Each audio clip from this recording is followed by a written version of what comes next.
नमस्कार दोस्तों, मैं प्रतिभा शुक्ला अपने चैनल PRS टीचिंग में आपका स्वागत करती हूँ। मैं आज आपके लिए एक बहुत ही महत्वपूर्ण विषय पर आधारित वीडियो लेकर आई हूँ। इस वीडियो में उन विद्यार्थियों के लिए महत्वपूर्ण जानकारी प्रदान की जाएगी जो इस शैक्षिक सत्र अर्थात 2020 और 21 में परीक्षा कक्षा 10 की परीक्षा में सम्मिलित होने जा रहे हैं। बच्चों, मैं आपको इस विषय पर विस्तृत जानकारी कराऊंगी। दोस्तों, मैं आपको हिंदी विषय के पाठ्यक्रम में जो बदलाव किए गए हैं उनके संबंध में जानकारी कराने जा रही हूँ। हिंदी पाठ्यक्रम के अंतर्गत CBSE बोर्ड ने कुछ परिवर्तन किए हैं, कुछ पाठों को सम्मिलित किया गया है और कुछ पाठों को हटा दिया गया है। तो बच्चों, इस संबंध में मैं आपको विस्तृत जानकारी कराने जा रही हूँ। बच्चों, आप इस खुशखबरी को सुनकर बहुत ही खुश हुए होंगे कि अरे वाह, CBSE बोर्ड ने तो हमारे लिए पाठ्यक्रम को ही कम कर दिया है। लेकिन आप इस खुशखबरी को सुनकर भी संयमित रहें। आपका पाठ्यक्रम अवश्य कम कर दिया गया है, लेकिन आपको जो भी पाठ पढ़ने हैं उनको बहुत ही ध्यान से पढ़ना होगा, क्योंकि इस समय आपको एक मुश्किल समय का सामना कर रहे हैं। कोरोना वायरस की वजह से आप अपने घरों में रह रहे हैं, घर से बाहर नहीं निकल पा रहे हैं, विद्यालय में अपने शिक्षकों से नहीं मिल पा रहे हैं, अपने दोस्तों से नहीं मिल पा रहे हैं और उनके साथ आप केवल ऑनलाइन कक्षाओं के माध्यम से ही विचार विमर्श कर रहे हैं। आपकी इन्हीं परेशानियों को दूर करते हुए CBSE के विशेषज्ञों ने यह एक कदम उठाया है और पाठ्यक्रम को उन्होंने लगभग 30% कम कर दिया है।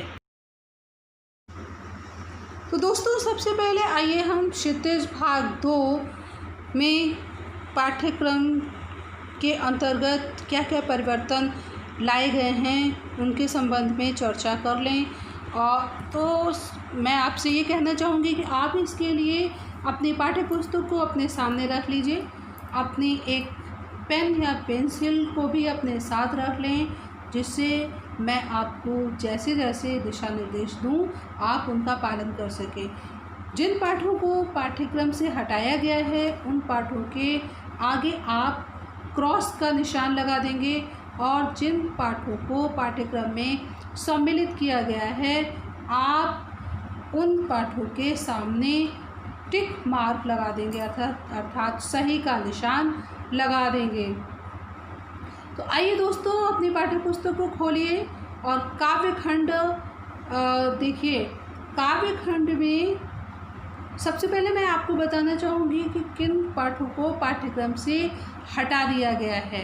तो बच्चों, काव्यखंड के अंतर्गत देव को पाठ्यक्रम से हटा दिया गया है, जयशंकर प्रसाद को भी हटा दिया गया है, नागार्जुन को भी पाठ्यक्रम से हटा दिया गया है। इसके बाद गिरिजा कुमार माथुर को भी पाठ्यक्रम में स्थान नहीं दिया गया है और मंगलेश डबराल को भी पाठ्यक्रम से हटा दिया गया है। अब मैं आपको उन पाठों के विषय में बताने जा रही हूँ जिन पाठों को आपको परीक्षा के दृष्टिकोण से अध्ययन करना है। तो आइए देखिए अपनी पाठ्य पुस्तक को। पाठ 1 सूरदास को पाठ्यक्रम में सम्मिलित किया गया है, तुलसीदास को भी पाठ्यक्रम में सम्मिलित किया गया है, सूर्यकांत त्रिपाठी निराला को भी पाठ्यक्रम में सम्मिलित किया गया है और ऋतुराज को भी पाठ्यक्रम में सम्मिलित किया गया है। अगर क्रम संख्या के अनुसार हम देखें तो हमें पाठ 1, पाठ 2, पाठ 5 और पाठ 8 इन पाठों को परीक्षा में बैठने के लिए इन पाठों से संबंधित तैयारी करनी होगी। अब आइए मैं आपको गद्य खंड में जिन पाठों को बोर्ड के द्वारा स्थान दिया गया है और जिन पाठों को बोर्ड ने हटा दिया है उनके विषय में जानकारी करा दूं। तो दोस्तों अब गद्य खंड के पृष्ठ को खोलें और आइए अब मैं आपको बता दूं कि गद्य खंड में किन किन पाठों को सम्मिलित किया गया है और किन किन पाठों को पाठ्यक्रम में स्थान नहीं दिया गया है। सबसे पहले मैं आपको उन पाठों के विषय में बताने जा रही हूँ जिन पाठों को पाठ्यक्रम से इस वर्ष के लिए हटा दिया गया है। वो है मन्नू भंडारी, इसके सामने आप क्रॉस का निशान लगा दें। महावीर प्रसाद द्विवेदी को भी पाठ्यक्रम से हटा दिया गया है। यतीन्द्र मिश्र को भी पाठ्यक्रम से हटा दिया गया है और भदंत आनंद कौशल्यायन को भी पाठ्यक्रम से हटा दिया गया है। अब आइए मैं आपको उन पाठों से अवगत करा दूं जिन पाठों को आपके द्वारा अध्ययन किया जाना है। वो पाठ हैं स्वयं प्रकाश का लिखा हुआ नेताजी का चश्मा, राम वृक्ष बेनीपुरी द्वारा लिखित बाल गोविंद भगत, यशपाल द्वारा लिखित लखनवी अंदाज और सर्वेश्वर दयाल सक्सेना द्वारा लिखित मानवीय करुणा की दिव्य चमक।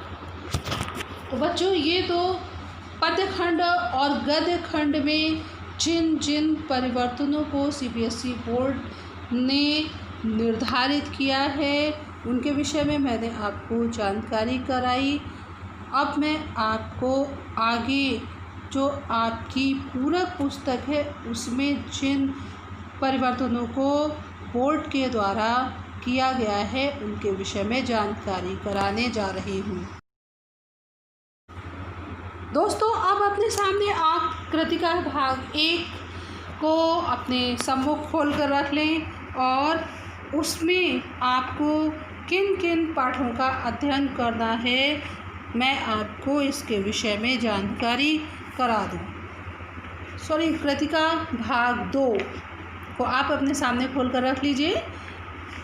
इसकी विषय सूची में आप देख रहे होंगे कि इसमें 5 पाठ हैं। इन 5 पाठों में से पाठ 4 और 5 अर्थात ए ही ठैया झुलनी हेरानी हो रामा इस पाठ को पाठ्यक्रम से हटा दिया गया है और पाठ 5 मैं क्यों लिखता हूँ इसे भी पाठ्यक्रम से हटा दिया गया है। इससे यह स्पष्ट हो रहा है कि आपको 3 पाठों का अध्ययन करना है और इन्हीं पाठों से संबंधित प्रश्न भी आपसे परीक्षा में पूछे जाएंगे। तो दोस्तों अब मैं आपको बता दूं कि आपको कृतिका भाग 2 से 3 पाठों का अध्ययन करना है। माता का आंचल, जॉर्ज पंचम की नाक और साना साना हाथ जोड़ी। इन्हीं पाठों से संबंधित प्रश्न आपकी परीक्षा में पूछे जाएंगे। तो बच्चों ये तो मैंने जो परिवर्तन किए गए हैं सीबीएसई बोर्ड के द्वारा आपके पाठ्यक्रम के संबंध में मैंने आपको उन सभी पाठों के विषय में बता दिया गया है। तो दोस्तों अब मैं आपसे ये कहना चाहूँगी कि आप मेरा ये वीडियो देख रहे हैं, अगर आपको मेरा वीडियो पसंद आए तो प्लीज़ हमारे वीडियो को लाइक करिए, शेयर करिए, हमारे चैनल को सब्सक्राइब करिए और जो बेल आइकन है उसको प्रेस करना ना भूलें। तो दोस्तों चलिए अब हम अपनी चर्चा को आगे बढ़ाते हैं और आपको किस प्रकार के प्रश्नों का सामना अपनी परीक्षा के दौरान करना होगा इस विषय से संबंधित भी जानकारी आपको मैं करा दूँ। बच्चों आपको ध्यान रखना होगा कि अब आप माध्यमिक स्तर के विद्यार्थी हैं तो माध्यमिक स्तर के विद्यार्थी से यह अपेक्षा की जाती है कि वह किसी विषय को पढ़कर, किसी विषय को सुनकर उससे संबंधित संपूर्ण जानकारी प्राप्त करके अपने विचारों को कुशलतापूर्वक लिख सके, कुशलतापूर्वक बोल सके। इसी आधार पर आपके लिए प्रश्न पत्र का प्रारूप सुनिश्चित किया गया है।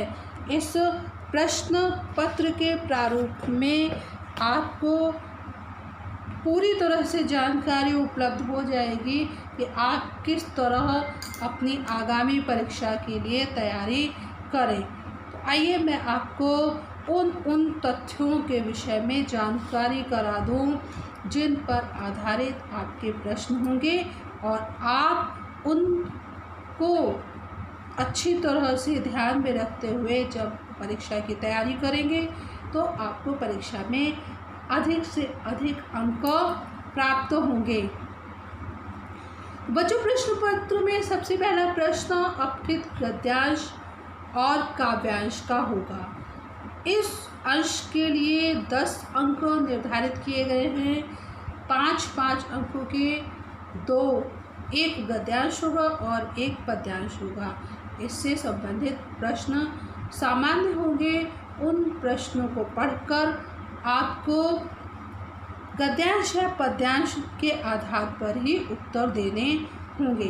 तो बच्चों, इसके लिए आपको जो गद्यांश या पद्यांश है उन्हें बहुत ही ध्यानपूर्वक पढ़ना होगा और आपके लिए मेरी व्यक्तिगत सलाह है कि आप अभी से अधिक विषयों को, अधिक से अधिक लेखकों, साहित्यकारों के विचारों को पढ़ने का प्रयास करें, जिससे यह आपकी आदत में सम्मिलित हो जाएगा। अब आइए मैं आपको बता दूं कि व्याकरण से कितने अंकों के प्रश्न आपसे पूछे जाएंगे और व्याकरण में किन किन पाठों को सम्मिलित किया गया है। विद्यार्थियों, व्याकरण से 16 अंकों के प्रश्न पत्र में पूछे जाएंगे और कुल 4 विषय निर्धारित किए गए हैं। पहला, रचना के आधार पर वाक्य भेद। दूसरा, वाच्य परिवर्तन। तीसरा पाठ पद परिचय और चौथा है रस। इन सभी पाठों से तो दोस्तों, व्याकरण से जो विषय आपको पढ़ने हैं वो विषय कोई कठिन विषय नहीं है। पिछली कक्षाओं में आप इन विषयों को पढ़ चुके हैं। केवल एक नया विषय है आपके लिए, रस। तो इन सभी विषयों को आप ध्यान से पढ़ें और आप व्याकरण में भी पूरे अंकों को परीक्षा में प्राप्त कर सकते हैं।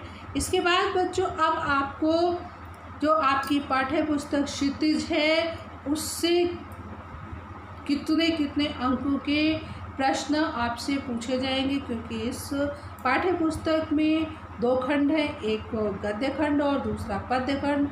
पद्य खंड से आपसे 1 पद्यांश पूछा जाएगा और उसके बाद उस पद्यांश से 5 अंकों के प्रश्न होंगे। उसके बाद आपसे 2 अंकों के प्रश्न पूछे जाएंगे और वो आपको उनके उत्तर अब पाठों के आधार पर देने होंगे। इसी तरह आपके कविताओं पर आधारित आपको प्रश्नों के उत्तर भी देने होंगे। इसलिए जिन कविताओं को पाठ्यक्रम में सम्मिलित किया गया है उन्हें आप ध्यानपूर्वक। तो विद्यार्थियों, गद्य खंड से आपसे 7 अंकों के कुल प्रश्न पूछे जाएंगे और इसी तरह पद्य खंड से भी आपसे कुल मिलाकर 7 अंकों के प्रश्न पूछे जाएंगे। दोस्तों, आइए मैं आपको बता दूं कि वर्णनात्मक आधार पर आपसे कितने प्रश्नों क्षितिज पाठ्यपुस्तक और कृतिका से पूछे जाएंगे। आपसे गद्य खंड से 4 प्रश्न 2-2 अंकों के पूछे जाएंगे, जो आपके पाठों की विषय वस्तु पर आधारित होंगे। इसी तरह काव्य खंड से भी आपसे 3 प्रश्न पूछे जाएंगे, वो 2-2 अंकों के प्रश्न होंगे। कुल मिलाकर 6 अंकों के इन प्रश्नों का उत्तर आपको देना होगा। कृतिका से आपको 3 अंकों के 2 प्रश्नों का उत्तर देना होगा। कृतिका से 6 अंक आपको मिलेंगे। तो बच्चों, इन पाठ्य पुस्तकों को आप ध्यानपूर्वक पढ़ें और जो अंक निर्धारित किए गए हैं उनको पूर्णतया प्राप्त करने का प्रयास करें। आइए अब मैं आपको उस खंड से अवगत करा दूं जिस खंड में अंक प्राप्त करना थोड़ा मुश्किल होता है, क्योंकि विद्यार्थी अपने विचारों की अभिव्यक्ति जो निर्धारित मापदंड होता है उस पर खरे नहीं उतरते हैं। इसलिए इस खंड में विद्यार्थियों को पूरे अंक मिलना मुश्किल हो जाता है। अगर आप कुछ छोटी छोटी और महत्वपूर्ण बातों का ध्यान रखें तो आप इस खंड में भी पूरे अंकों को प्राप्त कर सकते हैं। इस खंड में आपसे 4 प्रश्न पूछे जाएंगे। उनमें पहला प्रश्न अनुच्छेद लेखन होगा। कुछ संकेत बिंदु दिए जाएंगे और उन बिंदुओं के आधार पर आपको एक 80 से 100 शब्दों का अनुच्छेद लिखना होगा और यह अनुच्छेद 5 अंकों का होगा। तो बच्चों, अनुच्छेद लिखने के लिए आपको जब भी आप अनुच्छेद लिखना शुरू करें तो आप सबसे पहले अनुच्छेद के विषय के संबंध में कुछ मिनटों के लिए सोचें और फिर जो सबसे महत्वपूर्ण तथ्य हैं उन्हीं को लिखें। अगला प्रश्न होगा पत्र लेखन का, जिसमें आपको औपचारिक या अनौपचारिक किसी एक विषय पर पत्र लिखना होगा और यह प्रश्न भी 5 अंकों का होगा। तीसरा प्रश्न होगा विज्ञापन लेखन से संबंधित। विज्ञापन लेखन भी 5 अंकों का होगा और इस विज्ञापन लेखन में आपको शब्द सीमा का ध्यान ज़रूर रखना पड़ेगा। और दूसरी महत्वपूर्ण बात यह है कि विज्ञापन लिखते समय आप अनावश्यक शब्दों या वाक्यों का प्रयोग न करें। आप विषय से संबंधित जानकारी कुछ आकर्षक शब्दों के द्वारा देने का प्रयास करें। अंतिम प्रश्न आपसे संदेश लेखन के संबंध में पूछा जाएगा। यह संदेश लेखन शुभकामना से, यह संदेश लेखन किसी त्योहार पर अपने मित्रों को, अपने परिवार के सदस्यों को संदेश भेजने के लिए भी दिया जा सकता है। तो बच्चों, यह प्रश्न भी 5 अंकों का होगा। इस तरह यह लेखन कौशल का खंड कुल मिलाकर 20 अंकों का होगा। इन 20 अंकों को भी आप पूरे तरह से प्राप्त कर सकते हैं अगर आप इस खंड में पूछे गए प्रश्नों का उत्तर सटीक ढंग से देते हैं। जो प्रश्न पूछा जाए उससे संबंधित संपूर्ण जानकारी को देते हैं। तो बच्चों, इन्हीं सब जानकारियों से पूर्ण यह वीडियो मैंने आपके हितों को ध्यान में रखकर बनाया और मेरी व्यक्तिगत सलाह यह है कि आपको अपने सभी पाठों को विशेष ध्यानपूर्वक पढ़ना चाहिए, जिससे आगामी परीक्षाओं में आप अधिक से अधिक अंकों को प्राप्त कर सकें। आइए बच्चों, एक बार मैं फिर आपका ध्यान आकर्षित करते हुए उन पाठों को पुनः बताना चाह रही हूँ जिन पाठों को पाठ्यक्रम से हटा दिया गया है। काव्यखंड से देव जयशंकर प्रसाद का आत्मकथ्य, नागार्जुन की कविता यह तंतुरित मुस्कान और फसल, गिरजा कुमार माथुर की कविता छाया मत छूना, मंगलेश डबराल की कविता संगतकार, इन्हीं पाठ्यक्रम से हटा दिया गया है। अब आइए गद्य खंड में जिन पाठों को हटाया गया है उनके विषय में मैं आपको पुनः स्मरण करा दूँ।